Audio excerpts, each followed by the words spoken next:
Salut à toi et bienvenue sur la chaîne Autrement.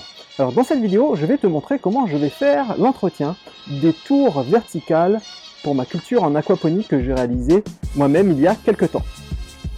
Alors la saison est terminée et les plantes commencent vraiment à faire la tronche comme tu peux le constater. Et donc, même j'ai eu quelques petites carences. Donc ce que je vais faire tout simplement, c'est que je vais décrocher chacune de mes tours. Hop. Et clac. Donc voilà, le système est rapidement démonté.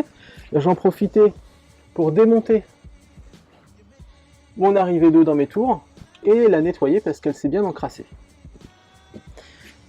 Ici, comme tu peux le constater, il n'y a plus grand chose. Bon, en fait, si, j'ai déjà commencé un peu à replanter. Donc là, j'ai quelques stolons de fraisiers qui courent de partout. Donc je vais les laisser bien prendre. Et puis une fois qu'ils seront bien implantés, une fois que les racines se seront bien développées, je les installerai tout simplement dans mes jardinières. Parce que ici, je vais faire pousser du cresson. Voilà, donc là j'ai acheté une botte de cresson et je l'ai mise à tremper dans mes billes d'argile en attendant d'être replanté. Alors voyons concrètement ce qu'il se passe dans nos tours de culture. Alors une fois qu'on les a vidés de leur mousse, du support, on obtient donc cette espèce de carotte avec tout plein de racines. Alors les racines qui sont encore jaunes que tu vois, ce sont les racines du plant d'aubergine qui est encore vivant, et les racines marron, ce sont celles qui sont en train de pourrir, qui étaient les anciennes racines de mes plants de tomates. On peut également se rendre compte qu'il y a de la vie dans ces tubes, puisqu'il y a de nombreux vers de terre. Alors la première étape va donc consister à ouvrir en deux les mousses, retirer à l'intérieur le film géotextile, dans lequel on peut voir encore de nombreux petits vers de terre. Donc là, le film géotextile, moi j'utilise à chaque fois de nouvelles bandes. Une fois qu'on aura retiré le géotextile, on pourra retirer les plantes. Donc tu vois, les racines sont vraiment très profondément racinées, notamment pour l'aubergine. Donc là, dans ce cas, je vais couper avec un sécateur et laisser les racines qui sont trop bien accrochées à l'intérieur. Et une fois que ce sera fait, je vais mettre à tremper ces tours dans un bac avec de l'eau de pluie.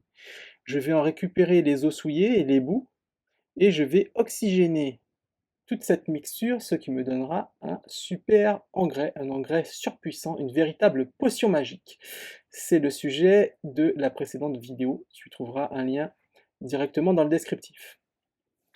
Donc une fois que j'ai fait tremper ces mousses, je les en sortirai et je vais donc les passer au jet d'eau pour retirer le maximum d'encrassement.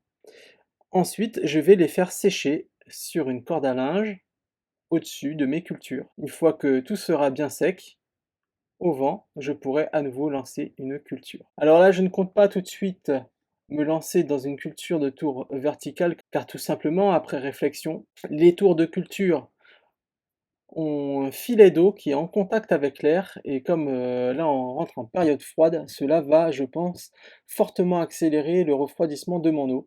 Donc je vais opter pour une culture de cresson directement dans mon bac avec des billes d'argile. Et voilà, c'est déjà fini pour la vidéo de l'entretien de mes tours verticales faites maison.